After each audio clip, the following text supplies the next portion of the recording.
Fala galera, aqui é o pastor Rob Brendeiros e esse é mais um programa Mentes Incendiadas. Nós estamos na série Discipulando e o tema de hoje é salvação. Isso mesmo, salvação. Jesus disse em Marcos capítulo 16, quem não crê já está condenado.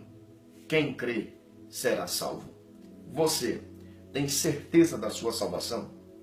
Você ainda tem a alegria da sua salvação? O salmista disse certa vez, restitui, ó Deus, a alegria da tua salvação.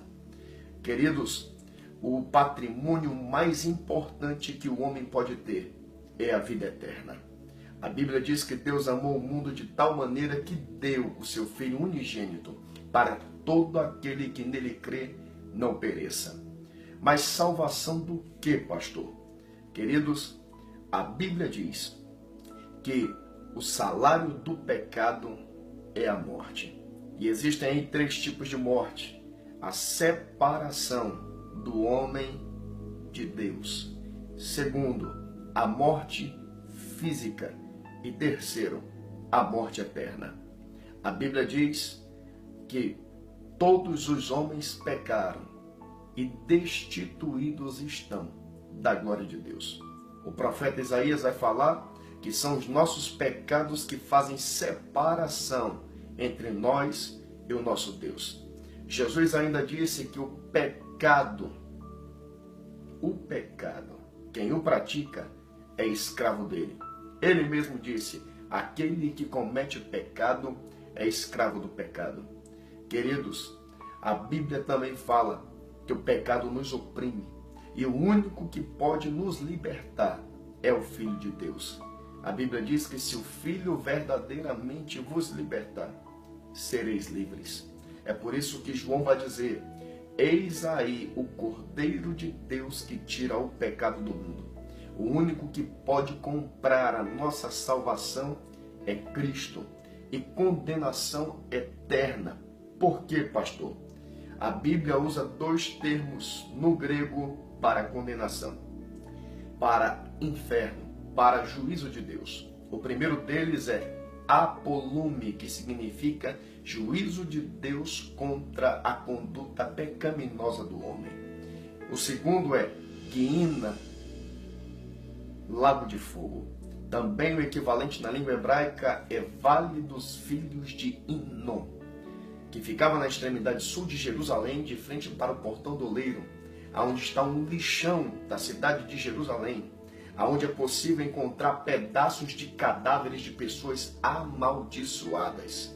Queridos, nesse lugar existe uma fornalha incandescente que não pode ser apagada, funcionando dia e noite sem parar, para diminuir a quantidade de lixo, para que doenças não se propaguem, e para consumir os cadáveres das pessoas amaldiçoadas, para que a peste e a praga não se alastrem.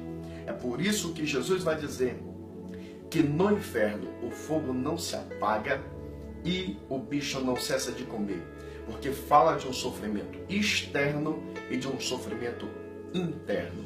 Mas a Bíblia diz que Jesus morreu para que os meus pecados fossem perdoados.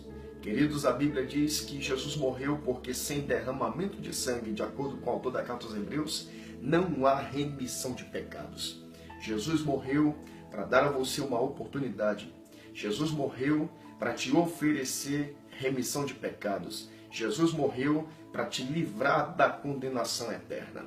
O que me chama a atenção no texto é que, quando se trata de salvação, ele diz, aquele que crê será salvo. Ele não disse, foi salvo. Ele não disse, é salvo. Ele disse, será. Porque depende de perseverança, depende de continuidade, depende de fidelidade. Alguns erroneamente interpretam Efésios de maneira errada. Porque Paulo, quando escreve, ele disse que nós somos salvos pela graça, mediante a fé. Graça, favor imerecido, mediante a fé, a condição para alcançar a graça. É por isso que o termo é crer. Quem crê, porque envolve exercício, uma ação na direção daquilo que eu acredito. Jesus está disposto a oferecer a salvação que ele conquistou no Calvário a você, desde que você creia e seja fiel a ele. Que Deus te abençoe. Esse é mais um programa Mentes Incendiadas. Não largue a cruz, não abandone o caminho da salvação, porque largo e espaçoso é o caminho que dá para a perdição eterna, mas estreito e apertado é o caminho, é a porta que dá para a vida eterna. Persevere na presença de Deus, ainda que tudo esteja dando contrário, porque Deus quer te abençoar. Que Deus te abençoe no nome de Jesus. Assista, compartilhe, deixe seu like e siga a nossa página. Deus te abençoe.